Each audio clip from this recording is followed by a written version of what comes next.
Hello everyone, आज हम continue करेंगे इलेक्ट्रिक पोटेंशियल को। लास्ट लेक्चर में हमने electric potential due to dipole, फिर इक्विपोटेंशियल सरफेसेस, ये हमने पढ़ लिया था। आज हम पढ़ेंगे relation between electric field and electric potential. हमने दो चीजें पढ़ी हैं, electric field and electric potential. अब उन दोनों का क्या है, रिलेशन पढ़ने की टाइम आ गया। The relation between electric field and electric potential. Electric field and electric potential, electric potential. तो इन दोनों में रिलेशन क्या होता है? बेसिकली हम बात करें तो relation between e and v, relation between e and v. हमें इलेक्ट्रिक पोटेंशियल और इलेक्ट्रिक फील्ड के बीच में रिलेशन निकालना है। क्लियर है? चलिए इसको समझते हैं। इसमें दो केसेस बनते हैं हमारे पास। फर्स्ट केस, जब हमारी इलेक्ट्रिक फील्ड कांस्टेंट होगी। जब हमारा पहला केस लिख लेते हैं, जब हमारी इलेक्ट्रिक फील्ड कांस्टेंट है, इलेक्ट्रिक फील्ड इज कांस्टेंट, ये वेरी ही नहीं कर रही है, इलेक्ट्रिक फील्ड हमारी वेरी ही नहीं कर रही है, कांस्टेंट है, हर जगह पे कांस्टेंट है। तो ये कैसा होगा? अगर बात करें तो इलेक्ट्रिक फील्ड लाइंस ऐसे रहेंगी, इसका जो गैप है ये क्या रहेगा? कांस्टेंट रहेगा। बिकॉज जैसे जैसे गैप कम होता रहता है तो इलेक्ट्रिक फील्ड क्या होती रहती है? बढ़ती रहती है। या दूर होंगे तो इलेक्ट्रिक फील्ड कम होती रहेगी।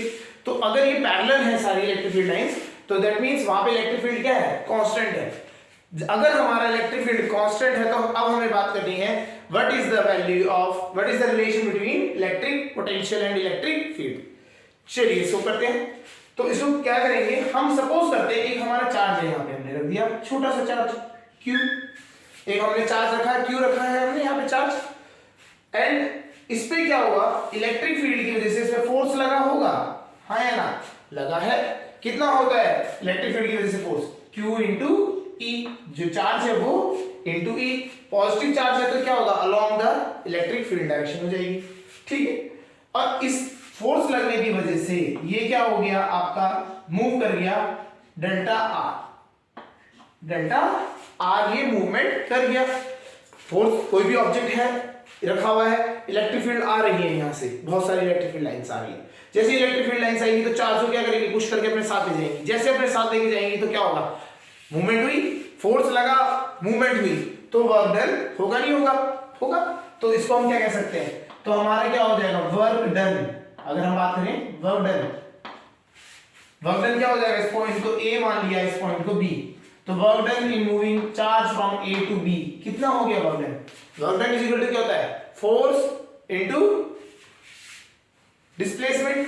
तो हम बात करते हैं फोर्स, अगर हम लिख देते हैं force into displacement, force into displacement.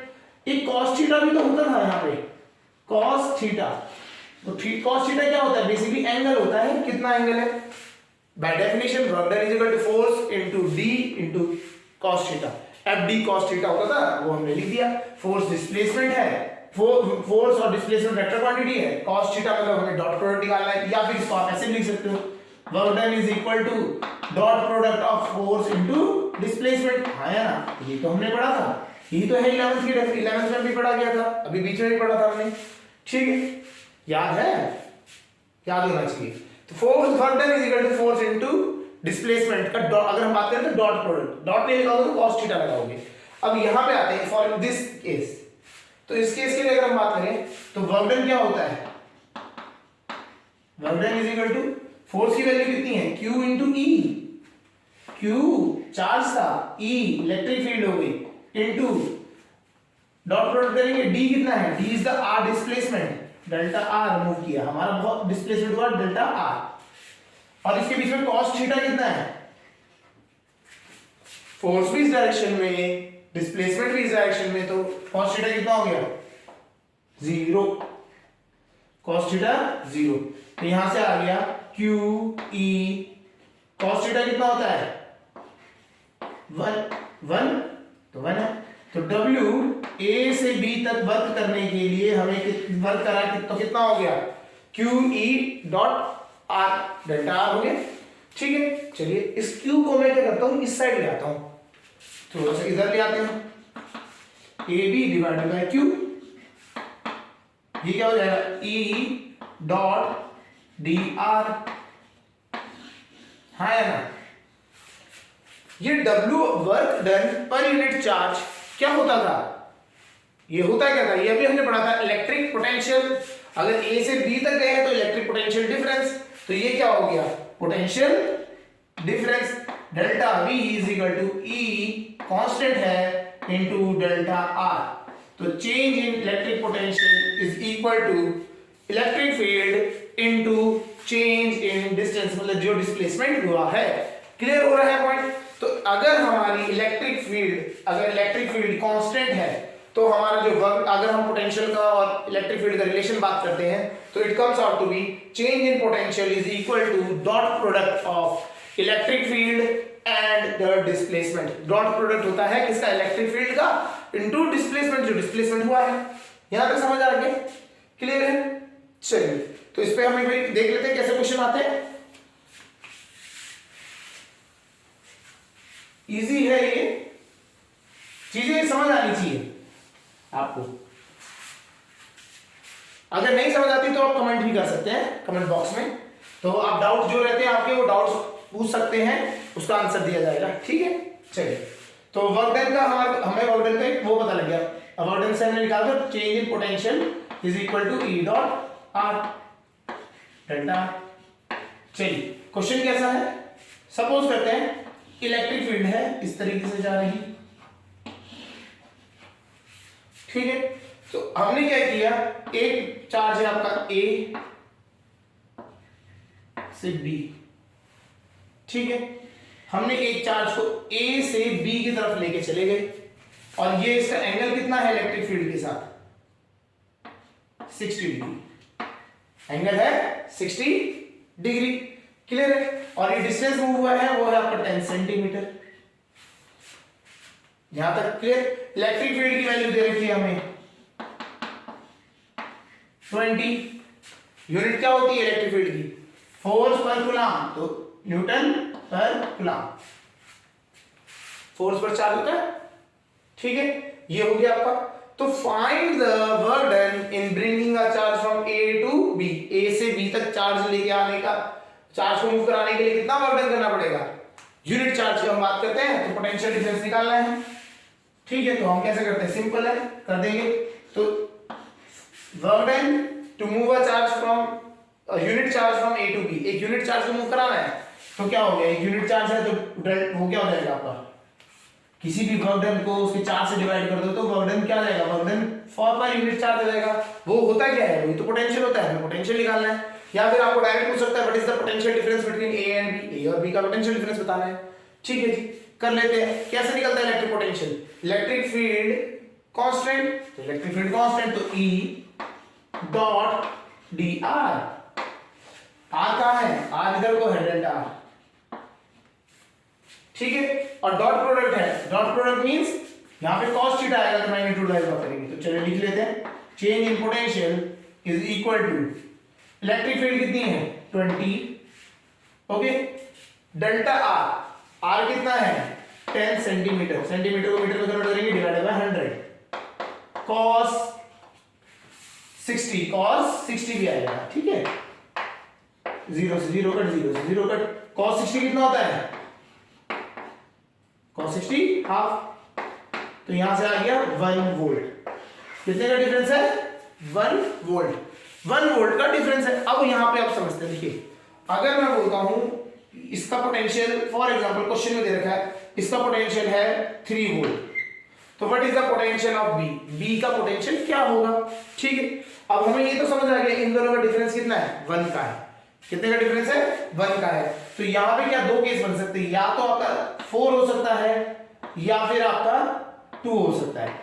एक वोल्ट का तो डिफरेंस है, या तो एक ज्यादा हो सकता है एक कम हो सकता है, ये तो है।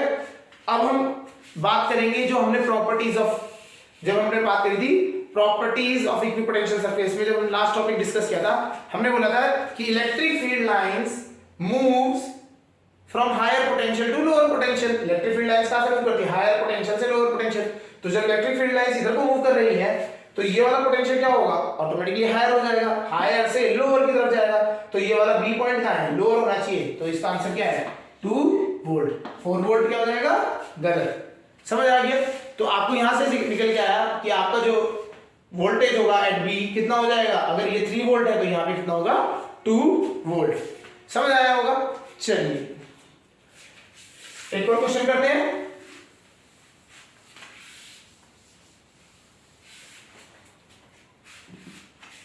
इलेक्ट्रिक फील्ड है एक रीजन में, यूनिफॉर्म इलेक्ट्रिक फील्ड है, इसका मैग्नीट्यूड है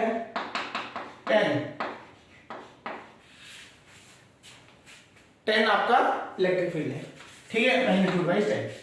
क्लियर है। अब मैंने पॉइंट्स बना दिए, इधर ए, इधर बी, इधर सी एंड यहां डी। तो आपके 4 पॉइंट्स हैं ए बी सी डी, ठीक है, जो कि एक फॉर्म कर रहे हैं स्क्वायर, एक स्क्वायर फॉर्म कर रहे हैं, साइड कितना है 10 सेंटीमीटर का, ठीक है।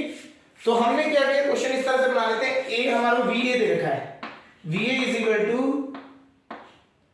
10 सेंटीमीटर, तो वोल्टेज है, सॉरी, तो V A is equal to 10 volt. V A जो है पोटेंशियल कितना है हमारा एट ए 10 वोल्ट। तो हमें फाइंड करना है what is the potential at point B C and D. हमें पोटेंशियल निकालना है बी पे भी, सी पे भी एंड डी पे भी। चलिए तो इसको कर लेते हैं। हमें पता है ये कांस्टेंट इलेक्ट्रिक फील्ड है, तो हमारा फॉर्मूला क्या होगा, change in potential is equal to E dot R, E dot R. अच्छा यहां पे हम माइनस साइन यूज कर सकते हैं। क्या होता है, अगर हम इस फॉर्मूले को माइनस साइन से यूज करें, साइन कन्वेंशन लगा लेते हैं, तो डेल्टा भी क्या होगा, फाइनल माइनस इनिशियल। ये क्या हो जाएगा, हमेशा चेंज इन पोटेंशियल क्या होता है, फाइनल माइनस इनिशियल। तो ये क्या हो जाएगा, minus delta E dot D R. अभी हमने जो निकाला उसमें लास्ट में जैसे 1 आया था, हमने साइन कन्वेंशन ले ली थी तो 1 था, तो हमने उस टाइम पे इसलिए लिया था कि हम बता सकें कि क्या होता है। अब ये आपको बताइए, जैसे इलेक्ट्रिक फील्ड लाइंस मूव करती हैं, तो ये कहां मूव करती हैं, from higher potential to lower potential. तो इलेक्ट्रिक फील्ड लाइंस हमेशा हायर से जब लोअर में जा रही हैं, तो हम यहाँ क्या कह सकते हैं, माइनस साइन लगा सकते हैं, लगा सकते हैं कि जो पोटेंशियल चेंज इन पोटेंशियल होगा क्या होगा, डिक्रीज होगा, ठीक है ना, उस डायरेक्शन में। तो हमने ये ले लिया। चलिए अब यहाँ से करते हैं, हम पहले निकाल लेते हैं वी ए और वी बी के लिए। तो हम बोलते हैं V change in potential V B minus V A, V B final minus initial, V A minus V B is equal to minus E dot change in R, ठीक है। अगर हम बात करें ना, तो ये देख के भी आपको समझ आना चाहिए। अगर मैं इसको ऐसे कर दूं, स्ट्रेट लाइन कर दे, तो ये 90 डिग्री यहाँ था, 90 डिग्री यहाँ, क्योंकि ऐसे इलेक्ट्रिक फील्ड लाइंस जा रही है, तो ये 90 डिग्री पे जा रहा है, तो ये इक्विपोटेंशियल सरफेस इधर एक्ट नहीं कर रहा है क्या, इक्विपोटेंशियल सरफेस इधर एक्ट कर रहा है, क्योंकि electric field lines is perpendicular to the equipotential surface, तो इक्विपोटेंशियल सरफेस है। तो इसका मतलब क्या है, जो पोटेंशियल ए का होगा वही पोटेंशियल किसका होगा, बी का होगा। वैसे भी नहीं तो तुम आप इस तरह से निकाल लेते हैं। तो इधर को इलेक्ट्रिक फील्ड है, डिस्प्लेसमेंट कहां को हो रहा है, नीचे को हो रहा है, तो इनके बीच में एंगल कितना है 90 डिग्री। तो यहां आ गया ई डॉट है, डॉट हटाएंगे तो cos 90 कितना होता है 0, तो ये पूरा टर्म कितना हो गया 0। तो VA माइनस VB कितना हो गया, VB minus VA is equal to 0, तो VB is equal to VA। आप वैसे नहीं तो इस तरीके से निकल जाएगा आपका, क्लियर है। तो अगर हम बात करें ए और बी का पोटेंशियल डिफरेंस जो होता है वो कितना हो जाएगा, 0 हो जाएगा। तो इसका मतलब क्या है, दोनों का पोटेंशियल सेम है। तो हमें VB का पोटेंशियल निकल गया, VB is equal to 10 volt. चलिए इससे हम क्या करते हैं, VC का निकाल लेते हैं। अब हम करते हैं VC final minus initial VB is equal to minus electric field कहाँ है, इलेक्ट्रिक फील्ड की डायरेक्शन इसी डायरेक्शन में है, और डिस्प्लेसमेंट भी क्या हो रहा है, इसी डायरेक्शन में हो रहा है। तो इनके बीच का एंगल है कितना है, cos 0 हो जाएगा यहाँ, ठीक है। तो E की वैल्यू हमने रख दी 10, delta change in are 10 centimetre है, तो 10 सेंटीमीटर को मीटर में कन्वर्ट करेंगे, डिवाइडेड बाय 100, cos 0 1 होता है, तो ये हो गया -1 वोल्ट, -1 हो गया है ना। तो VC की वैल्यू हमें चाहिए थी, VB हमारा भी हमें निकल के आया था 10, VB आया था 10 वोल्ट। तो VC कितना आ जाएगा, यहाँ से 10 उधर जाएगा प्लस होगा तो 9 वोल्ट, VC हमारा यहाँ से निकल के आ गया 9 volt, VC is equal to 9 volt, है ना। तो जिस ये हो गया, समझ आ गया, जिस तरीके से A और B का इक्विपोटेंशियल सरफेस थे तो इसी तरीके से ये क्या हो जाएगा, सी और डी भी क्या हो जाएगा, पोटेंशियल सरफेस। तो इससे हम सीधा लिख सकते हैं VD is equal to 9 volt. Clear है? तो हमारे सारे आंसर आ गए, VA 10 वोल्ट, VB 10 वोल्ट, दोनों की पोटेंशियल सरफेस इसमें आ रहे हैं, एक ही की पोटेंशियल सरफेस में आ रहे हैं। एंड VB से VC की अगर हम बात करें तो 1 वोल्ट का लॉस हो रहा है, डिक्रीज हो रहा है, तो क्या हो गया 10 वोल्ट से कितना हो गया 9 वोल्ट। और ऐसे ही VD की वैल्यू क्या है, VC से एक पोटेंशियल है तो ये क्या हो जाएगा 9 वोल्ट हो जाएगा। समझ आ रहा है ये चीज को कैसे करते हैं? चलिए नेक्स्ट एक और देख लेते हैं।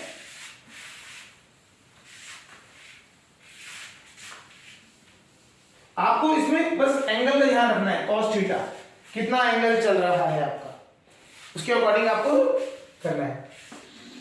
इलेक्ट्रिक फील्ड लाइंस हमारी इस तरीके से है, ये आपके इलेक्ट्रिक फील्ड लाइन की वैल्यू आप ले लेते हैं 20, ठीक है। हमारे पॉइंट्स एक इक्विपोटेंशियल सरफेस है, वो सॉरी इक्विलेटरल ट्रायंगल है हमारा, क्या है इक्विलेटरल ट्रायंगल बन रहा है। यहाँ पे कोई इक्विपोटेंशियल सरफेस यहाँ नहीं है क्योंकि ये क्या है परपेंडिकुलर होना चाहिए, ठीक है। तो ये पॉइंट है A, ये पॉइंट है B, ये पॉइंट C। साइड्स कितनी है आपकी 20 सेंटीमीटर, 20 सेंटीमीटर एंड 20 सेंटीमीटर, ठीक है।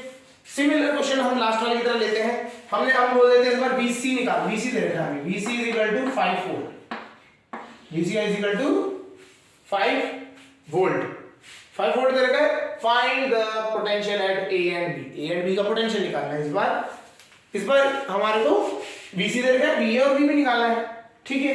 करने में कोई प्रॉब्लम नहीं, कर लेते हैं जैसे हमने लास्ट टाइम किया था। तो हम पहले क्या करते हैं VA निकाल लेते हैं, तो VA इजी होगा, difference VA minus BC is equal to final minus initial. Sign convention जब आप यूज करेंगे तो कॉस का ध्यान रखना है, नहीं तो आप क्या कर सकते हैं साइन कन्वेंशन को ना यूज करें, सीधा फॉर्मूला लगाएं E डॉट dr, मतलब E डॉट डेल्टा r जो लगेगा वो लगा दिया आपने। लगाने के बाद आपने पोटेंशियल निकाल लिया, फिर आप देखोगे इलेक्ट्रिक फील्ड लाइन को कहां को जा रही है, इधर को जा रही है, तो ऑब्वियसली बात है A का पोटेंशियल ज्यादा होगा VC से, तो क्या करेंगे वो जो वैल्यू आएगी उसको मैग्नीट्यूड को ऐड कर देंगे VC में, तो आपको VA निकल जाएगा। या तो आप वो करेंगे, नहीं तो अगर आप साइन कन्वेंशन यूज करना चाहते हैं तो इसमें क्या है फाइनल माइनस इनिशियल का डिफरेंस होगा हमेशा, और कॉस का ध्यान रखना है, यहां माइनस आ गया, E की वैल्यू कितनी है 20, R डेल्टा R कितना है 20, यहां से हम कहां चले इधर को चले, ठीक है। और इलेक्ट्रिक फील्ड लाइंस कहां को है इधर को, तो दोनों के बीच का एंगल कितना हो गया, इलेक्ट्रिक फील्ड लाइंस इधर को, डिस्प्लेसमेंट इधर को, तो कितना एंगल आ गया इनके बीच में 180 नहीं आ गया, 180 आ गया। तो यहाँ कॉस कितना होगा 180, लेकिन पहले R की वैल्यू रखते हैं 20 सेंटीमीटर को मीटर में किया तो 100 से डिवाइड, कॉस 180, ठीक है जी। VA हमें निकालना है, VC हमें दे रखा है 5 वोल्ट, 0 से 2 0 कटे माइनस का 4, cos 180 माइनस 1, तो माइनस माइनस प्लस 4 हो जाएगा, तो VA is equal to minus का 5 वहां गया प्लस का 4, तो VA is equal to 9 volt. VA कितना आ गया, VA आ गया हमारा 9 वोल्ट, ये आपका 9 वोल्ट है, समझ आया, क्लियर है। चलिए तो 9 वोल्ट हमारा VA आ गया। अब आता है VB के लिए आते हैं, ठीक है। तो हम कहीं से भी जा सकते हैं, VC से भी जा सकते हैं, VA से भी जा सकते हैं, ठीक है। अभी हम VA तो समझ आ गया, एंगल कितना था इसमें 180 का। चलिए अब आते हैं A से हम चलते हैं B की तरफ, ठीक है। VA आ गया, चलिए लिख लेते हैं। अब हम करते हैं VA से VB की तरफ चलते हैं, तो final VB minus initial VA is equal to, angle कितना होता है इक्विलेटरल ट्रायंगल में 60 डिग्री। इलेक्ट्रिक फील्ड लाइंस इधर को थी, हम ज्यादा आ रहे हैं 60 डिग्री पे, तो कॉस कितना है 60 माइनस E की वैल्यू 20, डिस्प्लेसमेंट भी 20 है, डिवाइडेड बाय 100, cos 60, चलिए 2 0 से 2 0 2 कट गए, ये हो गया।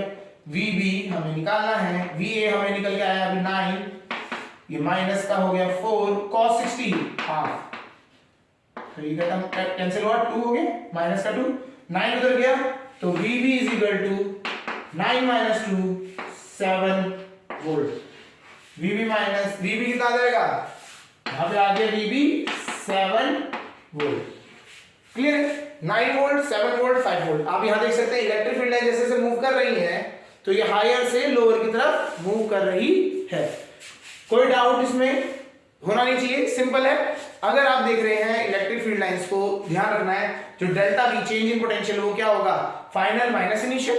ठीक है, जब आप फाइनल माइनस इनिशियल लेंगे तो हमेशा क्या लेना है, यहाँ माइनस साइन लेंगे, क्योंकि हमेशा क्या होता है electric field lines move from higher potential to lower potential, minus sign. फिर आपको कॉस का ध्यान रखना है क्योंकि यहाँ डॉट प्रोडक्ट होता है। क्लियर है?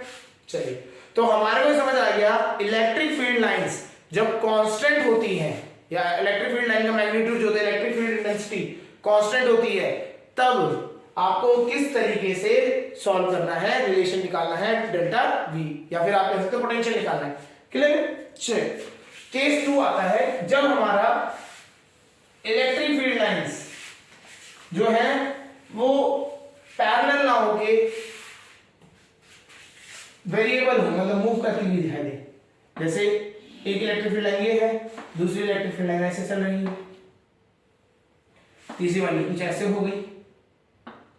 ठीक है, तो आपका देख रहे हैं कि इलेक्ट्रिक फील्ड लाइंस वेरी कर रही है, तो इलेक्ट्रिक फील्ड लाइंस क्या हो रही है, यहाँ पे जब वेरी कर रही है इधर उधर फैल रही है, तो इलेक्ट्रिक फील्ड इंटेंसिटी हर पॉइंट पे क्या होगा, सेम नहीं होगी। सेकंड केस वहीं से आता है, केस सेकंड,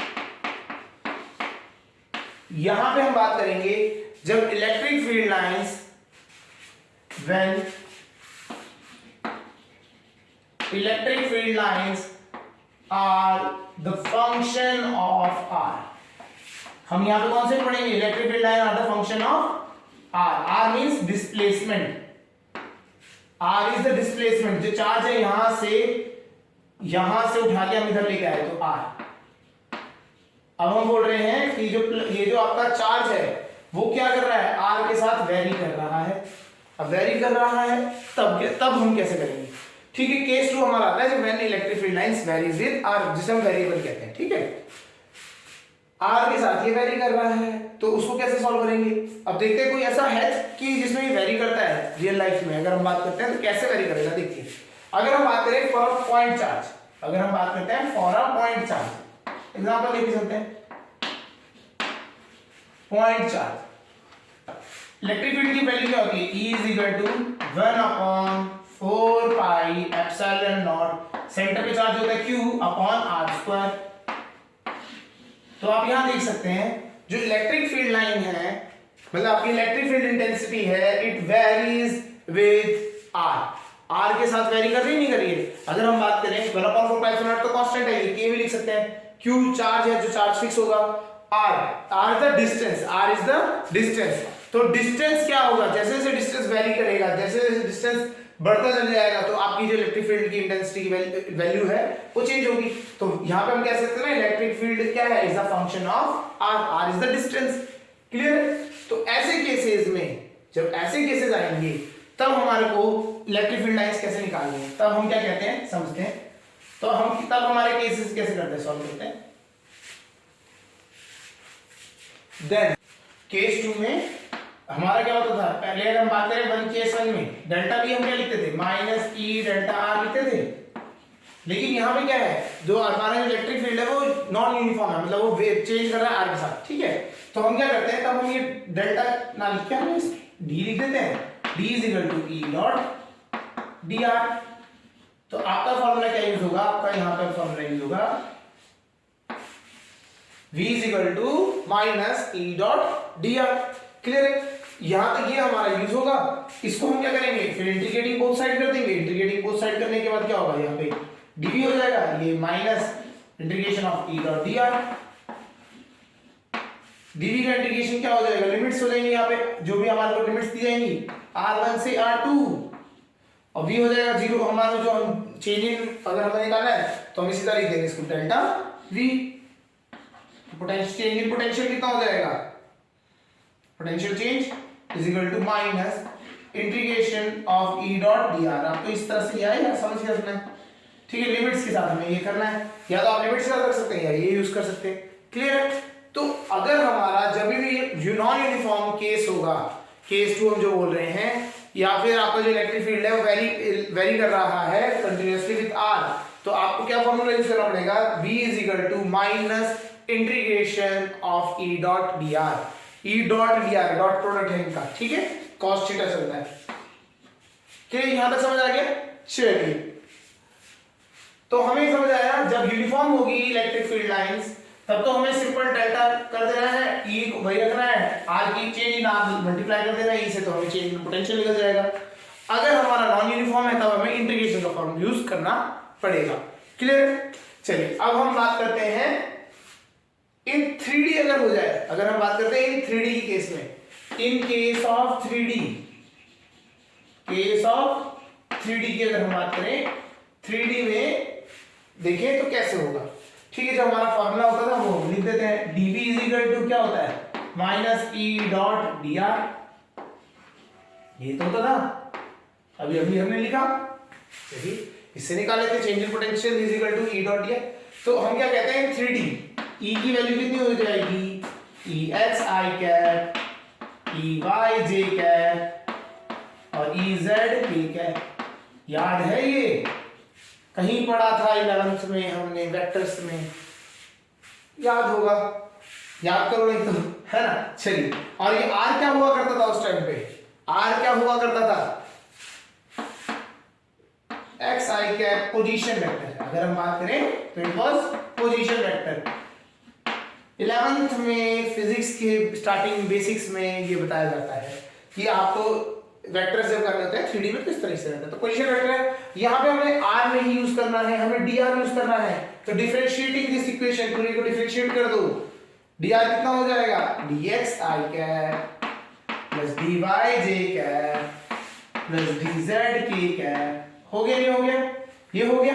चलिए अब हमें पोटेंशियल निकालना है। पोटेंशियल क्या होगा, change in potential is equal to minus of e dot dr, e का डॉट प्रोडक्ट करना है r के साथ, ठीक है, वो भी माइनस के साथ, तो माइनस है, इन दोनों को मल्टीप्लाई करेंगे, माइनस लगा देंगे, माइनस ex dx, अगले वाले में ey dy माइनस के साथ, माइनस ez dz। ठीक है, तो ये इस तरीके से आपके क्या आ रहे हैं, दीज आर पोटेंशियल्स। पोटेंशियल निकल के आ गया। तो हमारा जो पोटेंशियल होता है ये इस तरीके से आ गया 3D में। अब अगर मुझे इलेक्ट्रिक फील्ड निकालना है in the form of potential, तो यहां से आप बोलोगे कि E is equal to minus dv upon dr कर दे, हो जाएगा? नहीं, गलत, ये स्टेप गलत है, इस तरह से नहीं निकाला जाता ये। ठीक, कैसे करेंगे, करना तो है, उसको समझते हैं। हम क्या करते हैं, हमने पोटेंशियल हमारा ये आ गया 1D, अगर हम 3D में बात करें तो इलेक्ट्रिक फील्ड ये है, dr ये है और हमारा पोटेंशियल ये है, ठीक है, वैल्यू ये तो हो गया। अब हम क्या करेंगे, इसको डिफरेंशिएटिंग, अगर मुझे E निकालना है, Ex निकालना है तो कैसे निकालेंगे, हम करेंगे डिफरेंशिएट कर देंगे dv को, इस इक्वेशन को a मान लेते हैं, partial differentiating with respect to x, इस a इक्वेशन को पार्शियली डिफरेंशिएट करेंगे x के साथ। तो उससे होगा क्या, देखिए जब हम पार्शियली डिफरेंशिएटिंग विद x करेंगे तो खाली x वेरिएबल होगा, y और z तो कांस्टेंट हो जाएंगे। तो y और z ये कांस्टेंट है, जब y और z कांस्टेंट तो dy और dz दोनों क्या हो जाएंगे, कांस्टेंट। तो ये वाला फैक्टर तो पूरा कैंसिल आउट हो जाएगा, जीरो। ठीक है, तो कैसे होगा, differentiating a equation with x से डिफरेंशिएट करेंगे, तो जब इसको dx करेंगे डिफरेंशिएट, तो ये क्या होगा, माइनस का ex बचेगा यहाँ पे, और ये क्या हो जाएगा, dy 0 dz 0, तो सारा 0 हो जाएगा। ठीक है, तो यहाँ पे आपका आ गया ex की वैल्यू आपको यहां से मिल गई। Similarly differentiating v with respect to y, partial differentiating v with respect to y, जैसे हम करेंगे तो x और z क्या हो जाएंगे, कांस्टेंट हो जाएंगे इस केस में, तो कितना आ जाएगा, माइनस का ey। ठीक है, ऐसे ही सिमिलरली dv by dz कर देंगे पार्शियल डिफरेंशिएशन, तो ये आ गया ez आ जाएगा। क्लियर है, तो हमें यहां से ex ey ez की वैल्यू मिल गई। तो ex ey ez की वैल्यू अगर मुझे मिल गई तो हम यहां से इलेक्ट्रिक फील्ड की वैल्यू लिख सकते हैं, नहीं लिख सकते। तो इन केस ऑफ 3D लिखें तो electric field comes out to be, अगर आपको इलेक्ट्रिक फील्ड निकालनी है, देखिए अगर हमारा पोटेंशियल निकालने के लिए कह देगा तो आपको सिंपल है, इलेक्ट्रिक फील्ड को ds से डॉट प्रोडक्ट कर देना, आपको मिल जाएगा। ठीक है, इलेक्ट्रिक फील्ड को ds से कर दिया। अगर आपको वो बोलता है नहीं, आपको पोटेंशियल दे रखा है, v दे रखा है और आपको इलेक्ट्रिक फील्ड निकालनी है तो v दे रखा है, इलेक्ट्रिक फील्ड निकालनी है तो पार्शियल डिफरेंशिएशन विद x करेंगे, ex निकलेगा, पार्शियल डिफरेंशिएशन विद y करेंगे, ey निकलेगा, पार्शियल डिफरेंशिएशन विद z करेंगे, ez निकलेगा। और इन तीनों को आप क्या लिख दोगे, यहां लिख दोगे, ex की जगह पे रखेंगे माइनस dv/dx i कैप, ये e की वैल्यू होगी, प्लस या माइनस लिख देंगे dv by partial differentiation del y by del v by del y j cap plus minus del v by del z k cap, ठीक है। तो ये हम प्लस हटा सकते हैं, अंदर से माइनस साइन बाहर आ जाएगा, माइनस साइन बाहर आ जाएगा और यहां से माइनस साइन। तो हमारा जो इलेक्ट्रिक फील्ड है, इंटेंसिटी, अगर आपको डायरेक्शन 3D में निकालनी है, पोटेंशियल दे रखा है तो it will B minus dv/dx, del will be partial differentiation of v with respect to x i cap, फिर partial differentiation of y with फिर उसके करके j कैप, ऐसे z रख सकते हैं आप। क्लियर है, यहां तक समझ आ गया। तो इस तरीके से ये आप यूज कर सकते हो। इसमें क्वेश्चंस आते हैं बहुत सारे, एक क्वेश्चन करके देखते हैं, क्लियर होगा।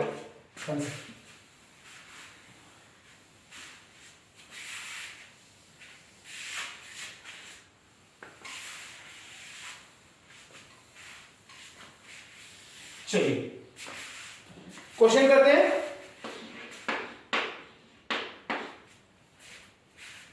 ठीक है, potential V is given by xy square plus 2xz। V is given by xy square plus 2xz। Find the electric field at point 1, 1, 1। Find electric field at point 1, 1, 1। ये हमें क्या दे रखा है, कोऑर्डिनेट दे रखा है, पोटेंशियल की वैल्यू दे रखी है हमें, और हमें क्या निकालना है, इलेक्ट्रिक फील्ड निकालनी है। ठीक, तो हम क्या करेंगे, electric field is equal to क्या होता है, minus del partial differentiation of v with respect to x है ना, फिर i कैप लगा देंगे, minus del partial differentiation of v with respect to y j cap, minus del, ठीक है, ये तो होता है हाँ या ना। एक रीजन में हमें पोटेंशियल की वैल्यू दे रखी है, that is four X Y square plus 2xz।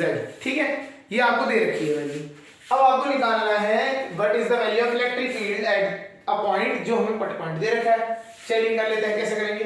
तो E आपको आ गया माइनस, इसको पार्शियल डिफरेंशिएशन करना है विद रिस्पेक्ट टू x, तो मतलब x के साथ पार्शियल डिफरेंशिएशन करेंगे तो x is only variable, y और z क्या हो जाएंगे, कांस्टेंट हो जाएंगे। तो इसका हम डिफरेंशिएशन करेंगे, अगर हम करें तो इसका डिफरेंशिएशन करने पे क्या होगा, x का डिफरेंशियल 1 तो y स्क्वायर ऐसी का ऐसी, 2 x का डिफरेंशियल 1 तो 2z ऐसी का ऐसी, i कैप माइनस अगला dy del y by del v by del y। तो अब y के साथ डिफरेंशिएट करना है, y के अलावा सारे टर्म्स जीरो वेरी कांस्टेंट है, x कांस्टेंट तो y का कितना होता है यहाँ पे 2xy हो जाएगा, नहीं हो जाएगा, डिफरेंशिएशन आता है ना y स्क्वायर का 2x, ये तो 2 आ गया, ये 2xy, y स्क्वायर का कितना होता है 2y होता है, तो 2 आगे आ जाएगा 2xy, तो ये हो गया आपका। ठीक है, चलिए अगला, और ये तो पूरा कांस्टेंट है ना ये इसके, क्योंकि y तो y वेरिएबल है, y तो है नहीं इसमें, तो उसमें कांस्टेंट, ऐसे इस z के केस में तो ये पूरा का पूरा क्या हो जाएगा, कांस्टेंट का डिफरेंशिएशन 0, तो यहां पे आ गया 2x। ठीक है, ठीक है, ये आपको आ गया। अच्छा, अब यहां देख रहे हैं, कंफ्यूज हो गए कि अरे कैसे आ गया यहां पे y और z, ये कैसा क्या होता है, ये चीज यहां पे हमें ना जो पोटेंशियल दे रखा है वो इस तरीके का है कि जो आपका electric field at in the x direction is affected by the position of y के ऊपर डिपेंडेंट है, जो आपकी इलेक्ट्रिक फील्ड ex है वो y पे डिपेंडेंट है और z पे डिपेंडेंट है। ठीक है, तो हमें इसमें कुछ नहीं करना, हमें बस वैल्यूज रखनी है, तो वैल्यूज रखते हैं, y की वैल्यू 1 और z की वैल्यू 1 प्लस ये तो हो गया 2 प्लस 1 3। क्लियर है, अब यहाँ पे x की वैल्यू 1 हम रखेंगे तो कितना जाएगा माइनस 2z, यहाँ पे 1 रखेंगे तो कितना जाएगा माइनस का 2, तो ये क्या हो गया आपका इलेक्ट्रिक फील्ड निकल गई, नहीं निकल गई। इस तरीके से आपको क्वेश्चन करने हैं। चलिए ठीक है। अब आते हैं हम, आज निकालते हैं इसे इलेक्ट्रिक पोटेंशियल, सब हम निकालेंगे। ये तो 3D वाला पार्ट होगा। ऐसे क्वेश्चंस और भी हैं, अगर आपको करने होंगे तो इसको इसके लिए अलग से लेक्चर को कर सकते हैं। अभी हम आगे बढ़ते हैं, electric potential due to a sphere, ठीक है, उससे हम करते हैं। चलिए, तो हम लिख लेते हैं heading electric potential due to a sphere.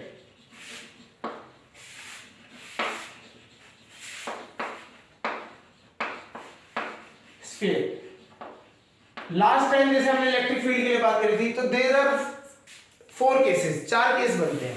कैसे?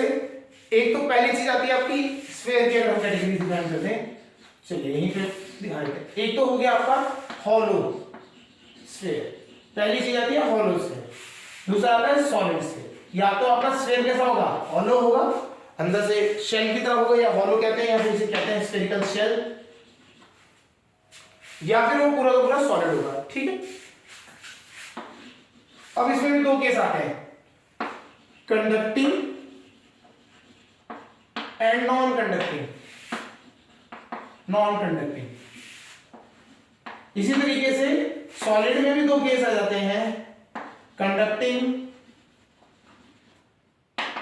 And non conducting. ये सब आपको उस टाइम पे भी बताया गया था जब आपको हमने इलेक्ट्रिक फील्ड निकालनी सिखाई थी, ठीक है। सो वही चीज है, आपको या तो केसेस 2 होंगे, या तो सॉलिड या हॉलो, फर्स्ट थिंग। सेकंड, अगर उसमें भी कंडक्टिंग नॉन कंडक्टिंग होंगे, ठीक है।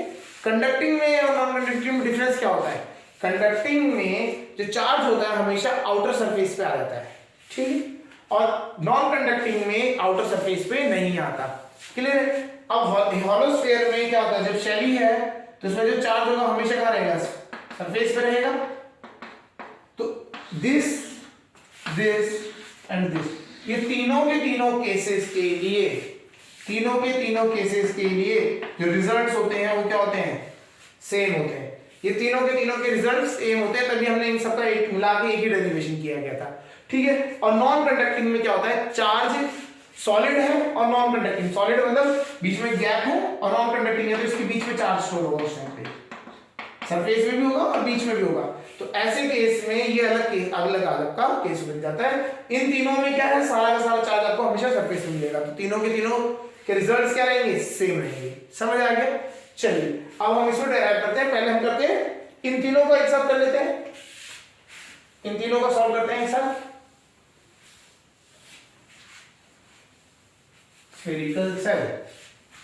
स्फेरिकल शेल, हॉलो या फिर कंडक्टिंग स्फीयर, तीनों में से मिलेगी, ठीक है। कंडीशन होगी तो हमने क्या बोला, स्फीयर है हमारा and charge is on the surface. Charge हमारा कहां पे पड़ा है, सरफेस पे पड़ा है, ठीक है। तो हमें क्या करना है, इसका रेडियस है a और हमें r। इसमें क्या होगा, केसेस होंगे, 3 cases will be there. Case 1, outside the sphere, sphere के बाहर। केस 2, on स्फीयर के ऊपर। केस 3, inside स्फीयर के अंदर। तीनों केसेस को हमें पढ़ना है। चलिए तो पहले हम क्या करते हैं, स्टार्टिंग करते हैं बाहर के केस से। ओरिजिन पॉइंट है P, ठीक है। तो हमने यहां पे हमें एक चीज बताया है कि जो हमारे इलेक्ट्रिक फील्ड लाइंस हैं, यहां से अगर हम बात करें इलेक्ट्रिक फील्ड की वैल्यू की बात करें तो वो क्या हो रहा है, it varies with r। Electric field की वैल्यू क्या होती है, इट वेरीज विद r। क्या होती है इलेक्ट्रिक फील्ड की value, electric field is equal to 1/4 pi epsilon naught q upon, इसमें चार्ज है हमने मान लिया q, कैपिटल Q, तो कितना हो जाएगा, कैपिटल Q अपॉन r²। यही तो है इलेक्ट्रिक फील्ड की वैल्यू एट पॉइंट P। अगर हम बात करें एट पॉइंट P की बात करते हैं तो यही तो है, यही वैल्यू है, ठीक है। अगर नहीं याद आ रहा है तो पुराना आप पढ़ेगा पहले, ठीक है ना, क्योंकि फायदा नहीं है जब तक आपको इलेक्ट्रिक फील्ड्स क्लियर नहीं है, पोटेंशियल में थोड़ा सा तो प्रॉब्लम होगी, ठीक है। चलिए तो हम क्या करते हैं, हमने सीधा पता है जब वेरिएशन होता है तब हम क्या करते हैं, तब हमें निकालना है v is equal to minus E dot B R. ये तो करना है, ही करेंगे। तो चलिए स्टार्ट करते हैं। हमारे को क्या है यहाँ पे v पोटेंशियल निकालना है, पोटेंशियल एट पॉइंट p, ठीक है, पोटेंशियल एट पॉइंट p निकालना है। तो पोटेंशियल की डेफिनेशन से क्या होता है, it is the work done in bringing a charge from infinity, बहुत दूर से कहां तक लाना है, r तक। तो इसकी लिमिट क्या हो जाएगी, कहां से, इंफिनिटी से r तक तो लाना है, इंफिनिटी से r तक लेके आएंगे, ठीक है। चलिए तो vp क्या हो जाएगा, vp minus v infinity is equal to 0, delta v तो ये होता है, ठीक है ना। तो vp minus v infinity, v infinity कितना होता है 0, अभी वो रख लेंगे। चलिए minus limit infinity to r, e की वैल्यू ऊपर से उठा के रखते हैं हमने, k 1/4 k रख देते हैं, q upon r square dr, ये तो है, यहाँ पे कोई प्रॉब्लम नहीं है। इंफिनिटी की वैल्यू कितनी होती है 0, तो ये रख दी। तो हमारे यहाँ से आ गया vp is equal to minus integration, बाहर कांस्टेंट निकाल देते हैं, k बाहर आ जाएगा, q बाहर आ जाएगा, integration dr upon r square, limit is from infinity to r, infinity to r। चलिए इसको हम सॉल्व करते हैं यहाँ, ठीक है। vp is equal to minus a q, 1 upon r square dr का इंटीग्रेशन क्या होता है, 1 अपॉन r स्क्वायर dr का इंटीग्रेशन अगर हम निकालें तो इट इज माइनस का 1 upon r, minus 1 upon r, limits रख देते हैं infinity r to infinity to r, तो रखेंगे पहले वैल्यूज, तो माइनस के क्यू अपॉन क्या आ जाएगा, माइनस का 1 upon r, minus plus minus minus plus हो जाएगा 1 अपॉन इंफिनिटी, 1 अपॉन इंफिनिटी 0 होता है, तो ये क्या हो जाएगा, बाहर आएगा। तो vp is equal to k Q upon r। तो potential due to a sphere outside the surface, outside the मतलब spherical surface is equal to k Q upon r square. ये आपको बिल्कुल सेम वैसा ही लगेगा, like it is a point charge kept at the centre of the sphere, उसी के बराबर है वैल्यू, के क्यू अपॉन r, वही तो आता है आंसर, ठीक है। तो आउटसाइड द स्फीयर हमारे को मिला, लिख देते हैं केस फर्स्ट में आउटसाइड द स्फीयर जो हमारा था, तो vp v कितना हो गया हमारा, के क्यू अपॉन r, यही तो आया। चलिए एक तो ये पॉइंट नोटेड हो गया हमारा, ठीक है। अब हम बात करते हैं सेकंड केस के लिए, व्हेन जो r है इज इक्वल टू a, जब r किसके इक्वल हो जाएगा, a के इक्वल हो जाएगा। करते हैं फॉर्मूला, यही यूज होना है, इसको लिख देंगे। अब क्या फॉर केस 2, ये p पॉइंट यहां से चल के कहां पे आ गया, सरफेस पे आ गया, कहां आ गया, सरफेस पे आ गया, और जैसे सरफेस पे आया तो r की वैल्यू किसके बराबर हो गई, r is equal to a। तो केस 2 ऑन सरफेस की बात करते हैं, तो a is equal to r है, तो इस टाइम पे हमारी अगर हम बात करें इलेक्ट्रिक फील्ड की वैल्यू क्या हो जाती है, 1 upon 4 pi epsilon naught q upon a square, होता नहीं होता है उस टाइम पे, क्लियर है। तो हमारा उस टाइम पे इलेक्ट्रिक फील्ड की वैल्यू हो जाती है, तो हमें क्या निकालना है, potential difference, potential difference delta v is equal to integration e dot dr, limits वही है, इंफिनिटी से कहां तक लेके आए हैं, इस बार a तक ले आए, कहां तक ले आए, a तक ले आए, ठीक है। चलिए e की वैल्यू रखते हैं, ये पूरा क्या पूरा, ये क्या हो जाएगा, चलिए अभी देखते हैं। ये हो गया माइनस का minus k Q upon a square दिया, के क्यू ए स्क्वायर, यहां पहले आर लिखेंगे क्योंकि आर ही था, आर की लिमिट क्या हो जाएगी, 0 से लेके इंफिनिटी से लेके a तक हो जाएगी, है ना। तो आर स्क्वायर दिया, ये तो आया। चलिए वैसे वैल्यू ये आती है, लेकिन हमारा हम आर के साथ वेरी करेंगे ना, तो आर के साथ वेरी करेंगे तो ये होगा, ठीक है। चलिए इसको करते हैं, वैल्यू रखेंगे के बाहर क्यू बाहर, साइक्लिक आपको integration of infinity to a dr upon r square, यही है। सेम सॉल्व करेंगे वैसे ही हमारा जो हमारा था vp minus v infinity is equal to vp minus v infinity क्या हो जाएगा, माइनस का के क्यू तो है ही, लिमिट्स आ जाएंगी माइनस यार है जी infinity to a, infinity to a, value put करेंगे तो माइनस से माइनस कैंसिल, तो हमारा आ जाएगा यहाँ से Vp और इंफिनिटी की वैल्यू थी 0, तो Vp आ गया कितना KQ upon A, KQ upon A। Same है जैसे यही था आपका आउटसाइड वाला, बट उसमें क्या है, यहाँ पे केस क्या हो जाएगा आपका R इज इक्वल टू कितना हो गया A हो गया, R is equal to A, R is equal to कितना हो गया A। तो ऑन द सरफेस कितना हो गया R is equal to A।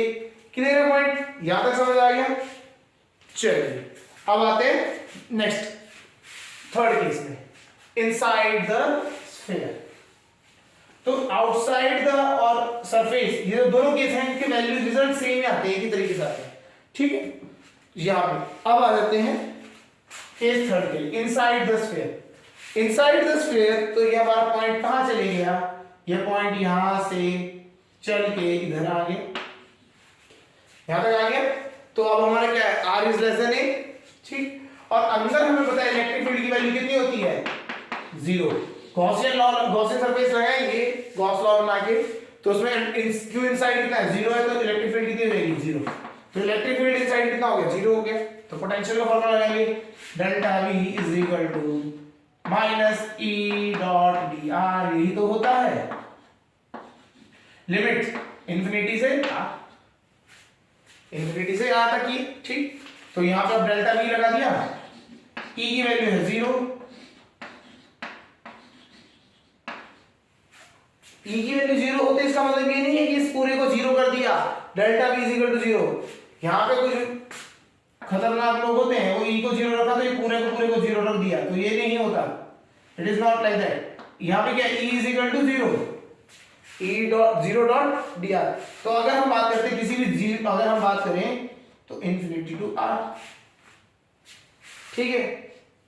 अब क्या होता है, ये अगर हम बात करते हैं कि ये जो है ना, ये आपका 0, तो 0 का इंटीग्रेशन एक कांस्टेंट निकल के आता है, किसी भी चीज का अगर कोई है चीज टर्म ही नहीं है, तो अगर हम उसका इंटीग्रेशन करेंगे तो it will be equal to constant, क्या निकल के आ जाएगा, एक कांस्टेंट निकल के आ जाएगा, ये हो गया कांस्टेंट, ठीक है। लिमिट के रखने का कोई मतलब नहीं, लिमिट का कोई सेंस नहीं बनता। तो चेंज इन पोटेंशियल क्या है, कांस्टेंट, तो आपका कांस्टेंट है मतलब पोटेंशियल, ठीक है।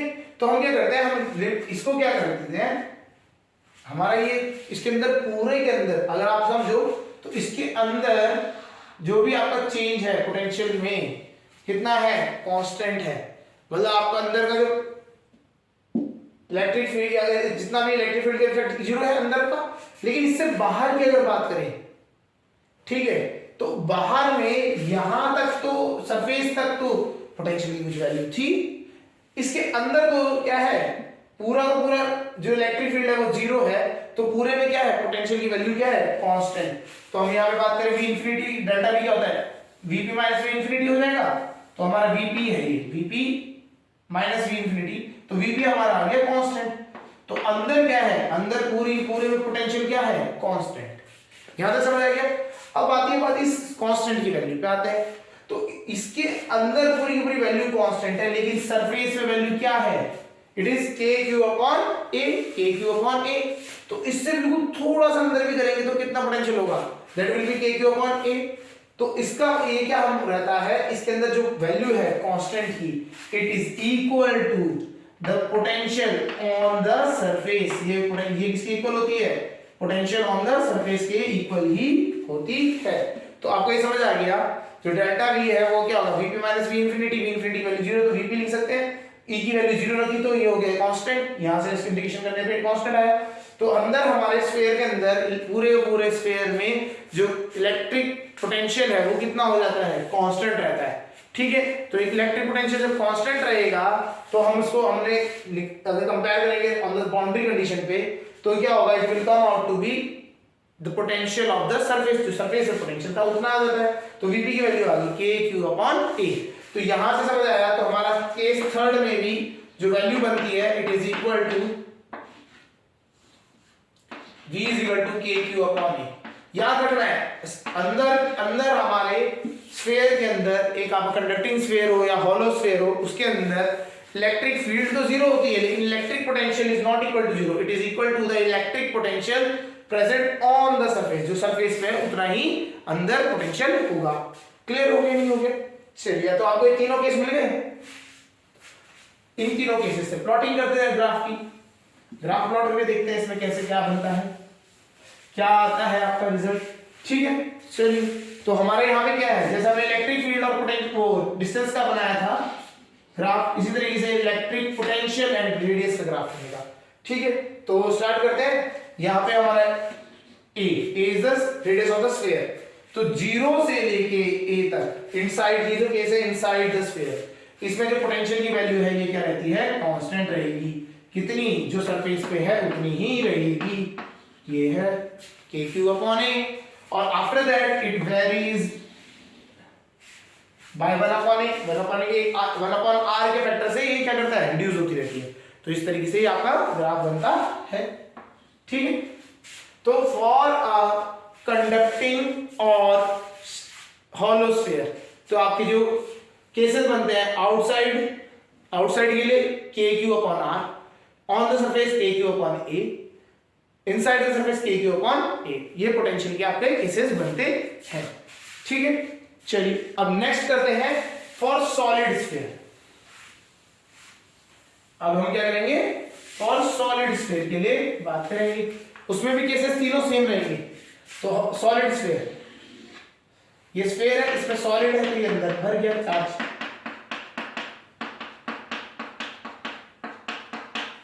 ये हो गया।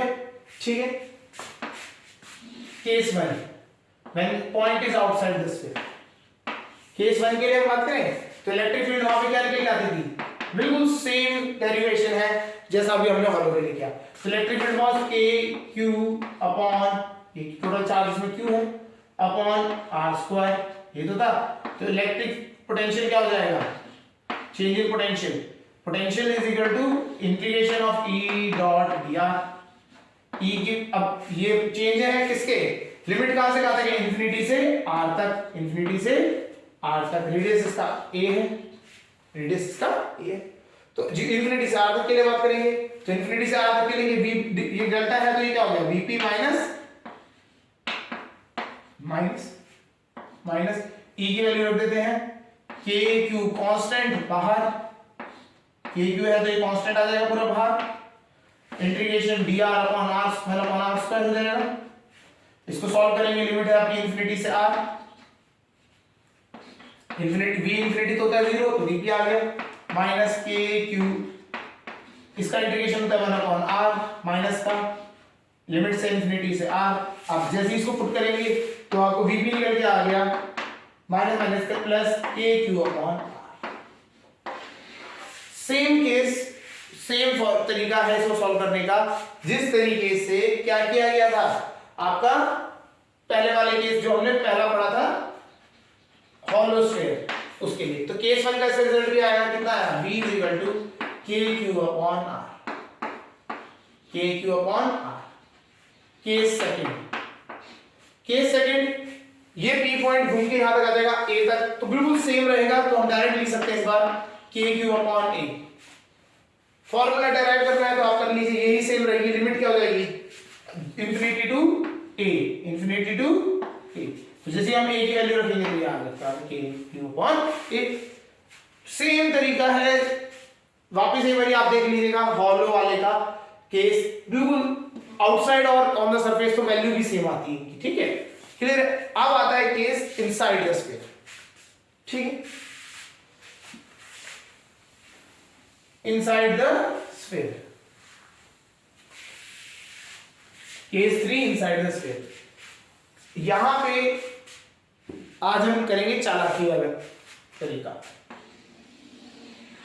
ये हमारा स्फीयर है, ठीक है, ये हमारा सेंटर हो गया, हमारा पॉइंट यहां पे कहीं पे है r, p पॉइंट, ठीक है, और इसका रेडियस था a। सारा का सारा चार्ज स्फीयर से भरा पड़ा है,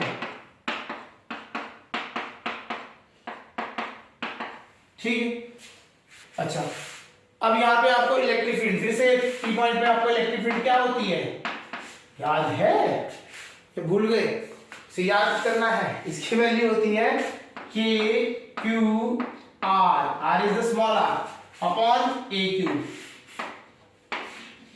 ए क्यूब, जो रेडियस होता है उसका ए क्यूब हो जाता है। ठीक है, चलिए तो वैल्यूज मैंने तो आपको बताया था, ये यहाँ पे कुछ भी हो सकता है, ए और आर का भी इंटरचेंज हो जाते हैं। ठीक है, तो हमने क्या, हमें पता लग गया पी पॉइंट पे इलेक्ट्रिक फील्ड कितनी होती है। चलिए हम क्या करते हैं, अब हम ना, हमें सरफेस भी पता है, हम क्या करेंगे इस बार, हमें सरफेस तक का पोटेंशियल पता है, पी पॉइंट का पोटेंशियल निकालना है, तो हम यहाँ पोटेंशियल डिफरेंस इसे तो निकाल सकते हैं, delta p is equal to minus E dot D r limit a से लेके आर तक, ए से लेके आर। ठीक है, दूर से लेके आ रहे थे, ए से आर तक लाए, तो ये क्या हो जाएगा, VP minus final minus initial S. Surface पे कितना निकल के आया था, सरफेस में निकल गया है के क्यू अपॉन ए, चलिए ए क्यू अपॉन ए आ गया, इसको रखते हैं माइनस ई की वैल्यू रखते हैं, क्या है हमारी की वैल्यू, के क्यू आर अपॉन ए क्यूब डी आर वीपी, इसको उधर चलिए पहले इधर ले लेते हैं थोड़ी देर के लिए, नेक्स्ट स्टेप पे भेजेंगे वहां। ये हो गया कांस्टेंट बाहर, K Q upon A Q बाहर, इंटीग्रेशन किसका, आर डी आर का, आर डी आर का इंटीग्रेशन क्या होता है, आर डी आर का integration it is equal to R square by 2, R square by 2 बाहर निकाल देते हैं। ठीक है, आर स्क्वायर लिमिट रख देते हैं ए से आर, तो यहां पे हमारा आता है VP minus k Q upon a is equal to minus k Q upon 2a cube limits r square minus a square, यहां तक आ गया ये टर्म्स। चलिए स्पेस कब होगा, स्पेस, चलिए इसको तो जरूरत नहीं है इसकी, स्पेस के फिर समझ आ गया। चलिए इसको देखते हैं, इसको ऊपर लिख देते हैं, फिर वही सॉल्व करते रहेंगे। तो VP minus k Q upon a is equal to minus k Q r q square minus a square upon 2a cube, ये तो चल रहा है, इसको इसी को सॉल्व करते हैं।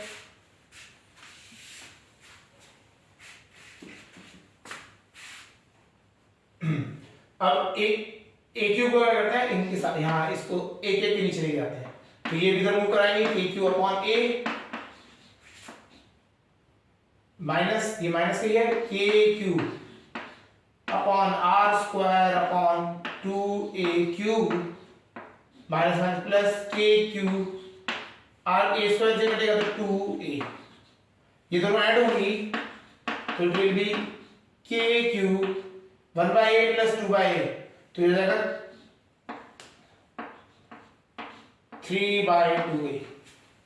इसको और इन दोनों, ये वाली ये टर्म और ये टर्म, इन दोनों को हमने क्या किया, ऐड कर दिया, एलसीएम लेंगे 2a आ जाएगा, 2 यहां पर मल्टीप्लाई हो जाएगा, 2 + 1 3 के क्यू हो गया minus k Q R square upon 2a Q. Clear है, तो वीपी की वैल्यू हमारी यहां से निकल के आ रही, कौन क्या कॉमन आएंगे, के आ जाएगा, क्यू आ जाएगा, यहां पे a है तो 2a आ जाएगा,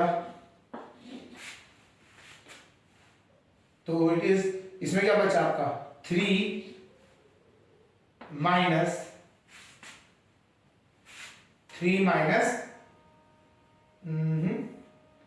यहां से क्या निकल के आ रहा है, r square upon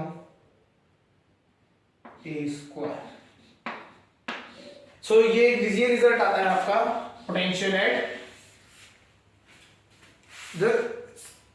any point inside the solid non conducting sphere. बहुत गंदा सा है टर्म, लेकिन है तो है ये, इसको थोड़ा सा इजी फॉर्म में लिख देखें कैसा लिखा जा सकता है, थोड़ा सा दिखते हैं मेरी प्रेजेंटेबल हो, तो वीपी क्या हो जाएगा, के क्यू तो ऐसे रहने देते हैं और सारे टर्म्स को अंदर भी लिख जाते हैं और एलसीएम भी ले लेते हैं, तो क्या हो जाएगा a cube 2a cube 3a square minus R square.